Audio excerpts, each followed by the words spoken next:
السلام علیکم ویورز۔ ہم 3 بہنیں تھیں اور ہمارا ایک بھائی دنیا میں آ گیا۔ والدین کا گھر بچوں کی چہکاروں سے گونجنے لگا، لیکن ساتھ مسائل بھی بڑھنے لگے۔ 4 بچوں کا خرچہ پورا کرنا مشکل ہوا تو نانا جان اور ماموں نے بھاگ دوڑ کر کے میری ماں کی ملازمت بطور ٹیچر سرکاری اسکول میں کرا دی۔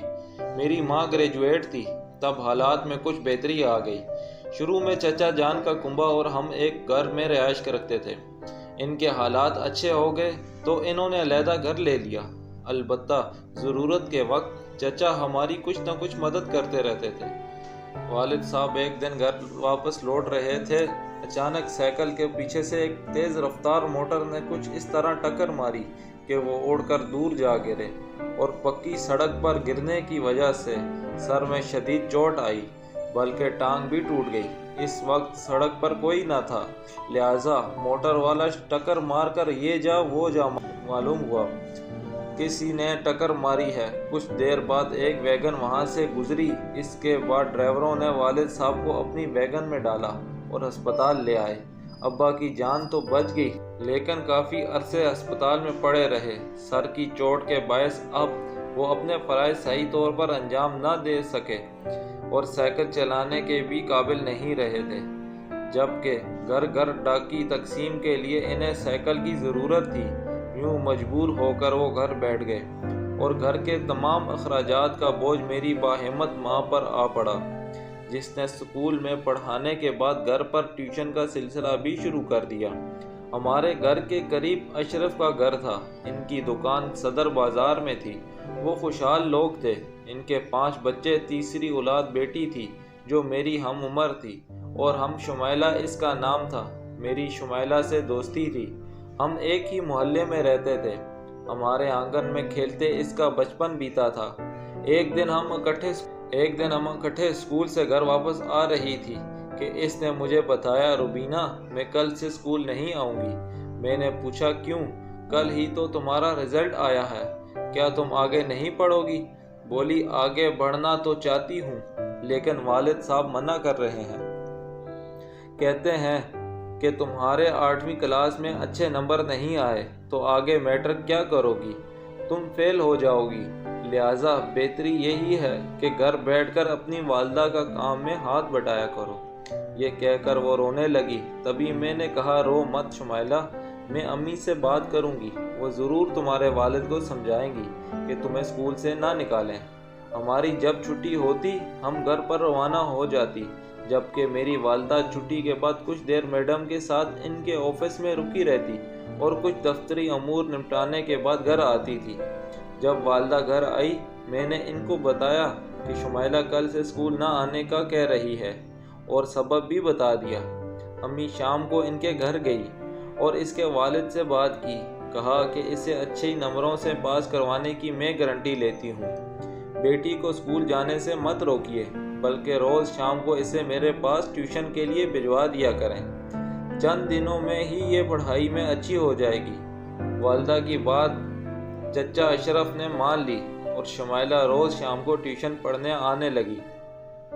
والدہ نے اس پر انفرادی توجہ دی تو وہ پڑھائی میں اچھی ہو گئی اور ٹیسٹ وغیرہ میں اچھے نمبر لانے لگی۔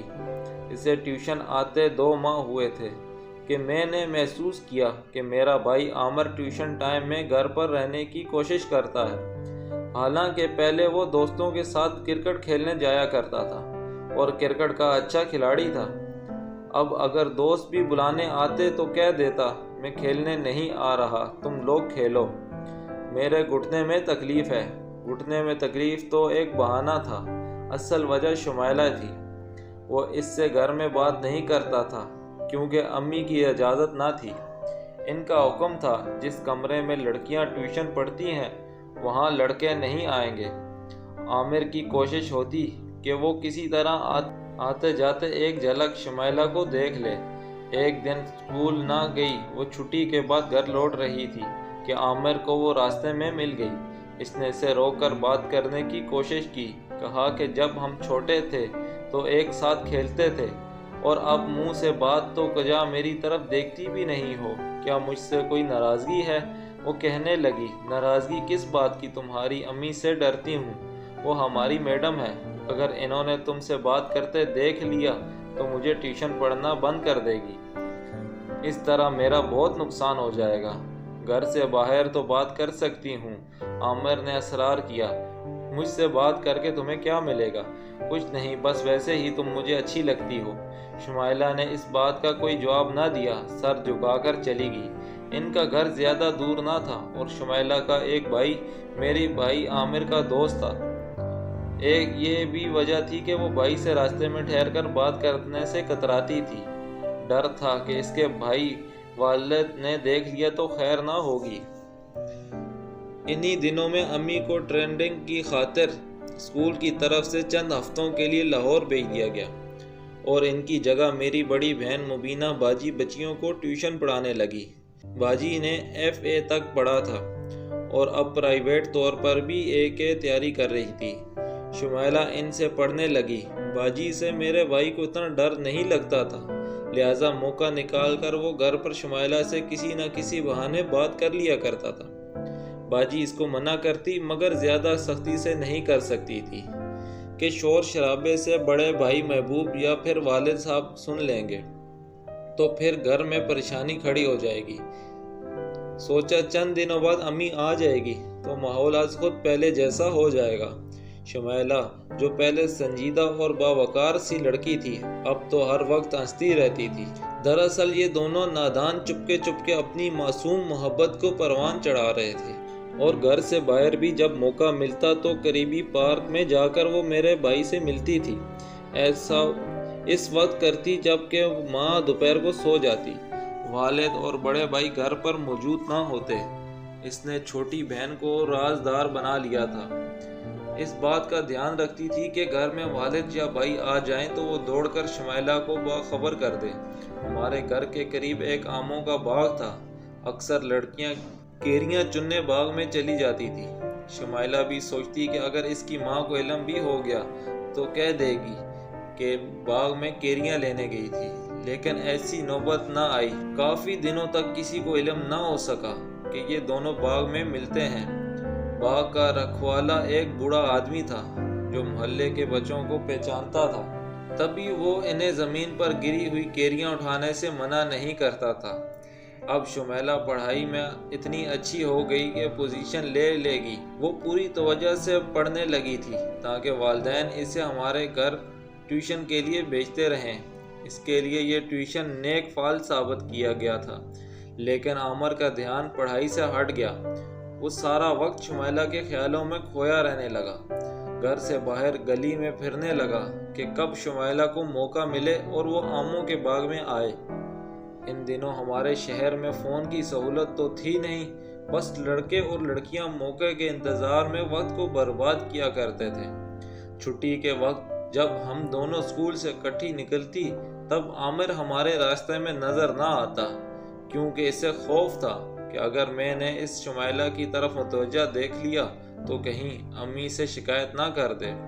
بے شک ان دنوں نے اپنی محبت کا راز مجھ پر کھلنے نہیں دیا تھا، لیکن میں کافی سمجھدار تھی اور کرائم سے سمجھ جاتی تھی ان کے دلوں میں ایک دوسرے کے لیے کیسے جذبات ہیں۔ شمائلہ میری سہیلی تھی، میں اس کا برا نہیں چاہتی تھی اور نہ ہی اپنے بھائی کا برا چاہتی تھی۔ حالات بھی میرے مد نظر تھے۔ عامر کی منگنی چچا کی بیٹی سے ہو چکی تھی جو دبئی میں تھے اور وقتاً فوقتاً ہماری مالی مدد کرتے رہتے تھے۔ اس منگنی کا ٹوٹنا ہمارے گھر میں بھونچال لا سکتا تھا۔ یوں مجھے برے خیالات آتے تھے کیونکہ شمائلہ کے بھائی بھی کچھ کم خونخوار نہیں تھے، لیکن اگر ذرا سا بھی شک ہو جاتا کہ ان کی بہن آمی کے ساتھ رابطہ رکھے ہوئے ہے وہ شمائلہ کا گلا گھونٹ دیتے۔ میرا بھائی بھی بری الزامہ نہیں ٹھہرتا، وہ اسے بھی نشانے پر لے لیتے۔ غرض ایسی سوچیں تھی جس کی وجہ سے میں اپنے بھائی اور اس نادان لڑکی کو آنے والے برے حالات کی سنگینی سے بچانا چاہتی تھی۔ کئی بار اشارہ اپنی دوست سے اس کے دل کی بات پوچھنا چاہی، لیکن وہ شاعری کے ساتھ ٹال جاتی تھی۔ عامر اور شمائلہ اس معاملے میں مجھ پر اعتبار کرنے پر تیار نہ تھے۔ ایک دن باجی شمائلہ کو پڑھا رہی تھی کہ کاپی چیک کرتے ہوئے ایک تحریر ان کے ہاتھ لگ گئی۔ وہ عامر کا خط تھا۔ جو اس نے شمیلہ کو لکھا تھا۔ باجی نے پڑھا تو پوچھا کہ سچ بتاؤ شمیلہ، یہ کیا معاملہ ہے؟ وہ صاف مکر گئی، بولی مجھے معلوم نہیں یہ کہاں سے آیا ہے اور کس نے لکھا ہے۔ میں اپنی کاپیاں یہاں رکھ کر واش روم میں گئی تھی اور پھر اسے کھولا بھی نہیں ہے۔ شاید میری غیر موجودگی میں کسی نے یہ خط میری کاپی میں رکھا ہوگا۔ باجی نے کہا کیا تم اس تحریر کو پہچانتی ہو؟ کہنے لگی نہیں، لیکن میں پہچانتی ہوں۔ خیر اس بار تو اسے پھاڑ کر پھینک رہی ہوں، لیکن آئندہ احتیاط رکھنا، تمہارے ساتھ کچھ بھی ہو سکتا ہے۔ باجی نے عامر کی بھی سرزنش کی مگر وہ صاف مکر گیا۔ وہ کمرے میں گیا ہی نہیں اور نہ ہی کوئی خط لکھا ہے۔ باجی جانتی تھی کہ وہ جب جھوٹ بولتا ہے پھر بھی بہن کا دل رکھتی تھی۔ یہ گوارا نہ تھا کہ بھائی کو ابو سے مار پڑے۔ سمجھ آیا کہ آئندہ ایسا مت کرنا ورنہ بہت نقصان ہو جائے گا۔ شمیلہ پر تعلیم کا درد بند ہو جائے گا۔ دیکھو وہ کتنا اچھا پڑھنے لگی ہے، کلاس میں 2nd پوزیشن لے لی ہے۔ کیا تم چاہتے ہو کہ اتنی اچھی طالبہ کا راستہ تمہارے خطوط کی وجہ سے کھوٹا ہو جائے اور وہ آگے پڑھنے سے رہ جائے؟ نو عمری میں ایسی باتوں کا بچوں پر کوئی اثر نہیں ہوتا، وہ ایک کان سے سن کر دوسرے کان سے اڑا دیتے ہیں۔ یہ بالکل صحیح بات ہے، کیونکہ اس عمر میں زیادہ تر بچے دور اندیش نہیں ہوتے اور وہ عقل کی بجائے جذبات سے کام لیتے ہیں۔ ان دنوں شمیلہ 14 برس اور عامر 16-17 برس کا ہوگا۔ دونوں ہی کم عمر تھے اور بے خوف و خطر ایسا قدم بھی اٹھا سکتے تھے جو انہیں رسوائی کی طرف لے جا سکتا تھا۔ باجی نے امی کو آگاہ نہ کیا، لیکن مجھ سے ضرور پوچھا کیونکہ شمیلہ اسکول سے میرے ساتھ واپس آتی تھی۔ میں نے صاف بتا دیا کہ مجھے شک تو ہے، لیکن میں نے دونوں کو کبھی راستے میں باتیں کرتے نہیں دیکھا۔ اسکول میں جب میں نے قسم دے کر اپنی دوست سے پوچھا تو اس نے بتا دیا کہ وہ عامر سے کبھی کبھی آموں کے باغ میں ملتی ہے۔ تب چھوٹی بہن ان کی پہرہ داری کرتی ہے۔ اس انکشاف پر میرے پیروں تلے سے زمین نکل گئی، کیونکہ یہ خطرے کی وہ گھنٹی تھی جو بہت دنوں سے میرے دل میں بج رہی تھی۔ اس واقعے کے بعد بھی وہ ہمارے گھر روز شام کو ٹیوشن پڑھنے آتی ہی رہتی، کیونکہ باجی نے اور نہ میں نے امی سے کوئی ایسی ویسی بات کہی تھی۔ تاہم ایک روز جب کہ میں نے دھونے کے لیے عامر کا جوڑا کھونٹی سے اتارا، اس کی جیب سے تصویر گر پڑی۔ یہ تصویر شمیلہ اور عامر نے اکٹھے اتروائی تھی اور تصویر میرے بھائی کے ایک دوست نے اتاری تھی۔ تصویر دیکھ کر دم رہ گئی۔ کیا میری بولی بالی بچپن کی دوست اتنی دیدہ دلیر ہو سکتی ہے کہ وہ عامر کے ساتھ کٹھی تصویر بنا لے؟ یا یہ خود عامر کی کوئی کارستانی؟ تاہم اگر اس نے شمیلہ کی تصویر کو تصویر کے ساتھ جوڑا بھی ہو تو اس لڑکی نے اپنی کوئی فوٹو اسے ضرور دی ہوگی۔ کئی سوالات میرے ذہن میں اٹھے۔ میں نے تصویر عامر کو دی اور شمیلہ کو بلکہ چھپا لی، لیکن اب میں یہ معاملہ پوشیدہ نہیں رکھ سکتی تھی۔ امی جان کو بتا دیا کہ عامر اور شمیلہ ایک دوسرے کو پسند کرنے لگے ہیں۔ موقع ملے تو باتیں بھی کرتے ہیں اور ایک دوسرے کو خط بھی لکھتے ہیں۔ آپ کو آگاہ کرنا ضروری تھا۔ اب جو آپ چاہیں کریں۔ امی سوچ میں پڑ گئی، تاہم کوئی فوری ایکشن لینے کے بجائے خاموشی اختیار کر لی۔ غالباً وہ مناسب موقع تلاش کر رہی تھی۔ وہ 4 دن ہی گزرے تھے کہ ابو نے عامر کو شمیلہ کے ساتھ گلی میں باتیں کرتے دیکھ لیا۔ اس روز وہ ہمارے گھر ٹیوشن سے پڑھ کر نکلی تھی۔ وہ تو ابو کو دیکھے گا اور تیزی سے آگے چل دی اور عامر گھر کی طرف مڑ آیا۔ وہ سیدھا میرے کمرے میں آ گیا۔ اس کی پیشانی الکحل آلودہ تھی اور رنگ اڑا ہوا تھا، جیسے اس کی کوئی چوری پکڑی گئی ہو۔ میں نے دیکھا کہ وہ بہت خوفزدہ تھا۔ آتے ہی میرا الحاف اوڑھ لیا اور بستر میں گھس گیا۔ شام تک والد نے اس کا انتظار کیا کہ کمرے سے باہر نکلے تو اس کی گوش مالی کریں، لیکن وہ نہ نکلا۔ بالآخر میں نے لحاف اٹھا کر کہا، عامر اب نکلو بھی یہاں سے، کب تک ادھر چھپے رہو گے؟ جب اس کے ماتھے پر ہاتھ رکھا اسے تیز بخار تھا۔ امی کو بلایا، انہوں نے تھرما میٹر لگایا، واقعی بخار تیز تھا۔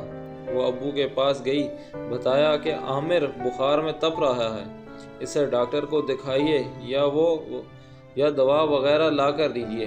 بخار کی وجہ سے ابو نے اس سے کچھ نہ کہا اور دوا بھی لا کر دے دی۔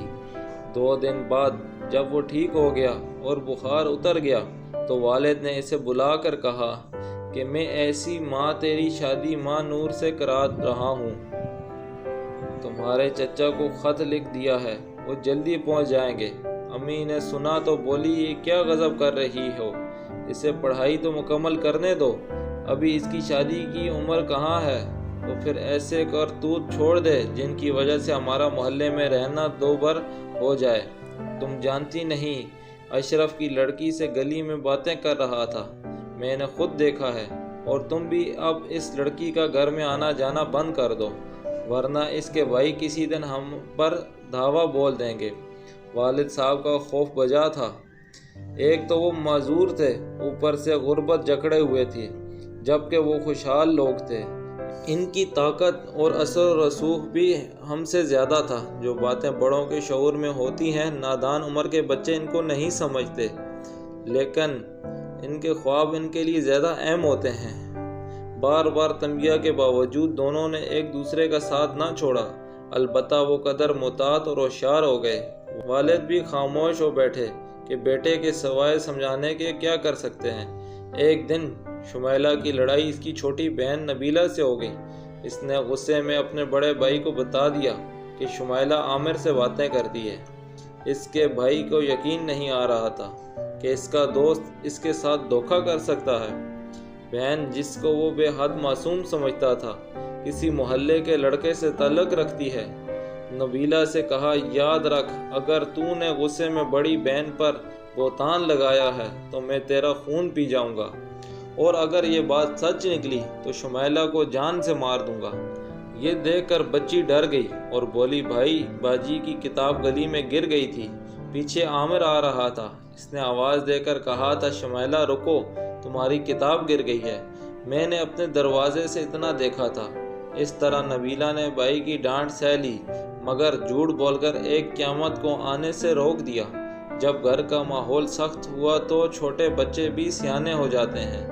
نبیلہ کو اندازہ ہو گیا کہ بہن کا راز کھولنا مہنگا پڑ جائے گا، اس کے بعد اسے اب ایسی کوئی بات نہیں کی، لیکن جب اللہ کو راز کھولا ہو تو کوئی پرواہ داری نہیں کر سکتا۔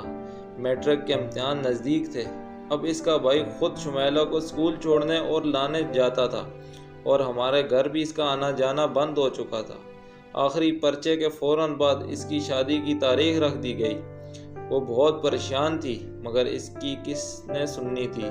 مقررہ تاریخ پر بارات آئی اور وہ بہا کر اپنے چچا کے گھر چلی گئی۔ اس کی شادی کے بعد عامر مردہ سا ہو گیا، اس نے کھانا پینا چھوڑ دیا اور کمزور ہو کر چارپائی سے لگ گیا۔ ایک دن ایک دوست اس کی عادت کو آیا، اسے اس حال میں دیکھا تو سب پٹا گیا، اور اس نے اپنی طرف سے ایک خط لکھ کر جس میں عامر کی حالت کا ذکر کیا شمیلہ کی چھوٹی بہن کو دے دیا کہ جب تمہاری باجی آئے اسے دے دینا۔ اس خط کے بارے میں عامر کو علم تھا اور نہ ہم میں سے کسی کو۔ نبیلہ نے وہ تحریر اپنے بیگ میں چھپا لی کہ جب باجی آئے گی تو اسے دے دیں گی۔ اتفاق سے یہ تحریر اس کی بہنوئی یعنی شمیلہ کے شوہر کے ہاتھ لگ گئی۔ اس نے کسی کو کچھ نہ بتایا، لیکن شمیلہ کو ہمیشہ کے لیے میکے چھوڑ کر چلا گیا۔ عامر کو بتایا کہ تمہاری وجہ سے آخرکار اس لڑکی کی زندگی پر بات ہو گئی، کتنا سمجھایا تھا کہ اس راہ سے باز آ جاؤ، مگر تم نہیں مانے۔ کیا یہ اچھا ہوا ہے کہ وہ بیچاری اجڑ گئی ہے؟ تم کیا سمجھتے ہو کہ اس کے والد اور بھائی تمہیں اس کا رشتہ دے دیں گے؟ قیامت تک نہیں۔ پھر کیا حال ہوا، برا انجام ہوا۔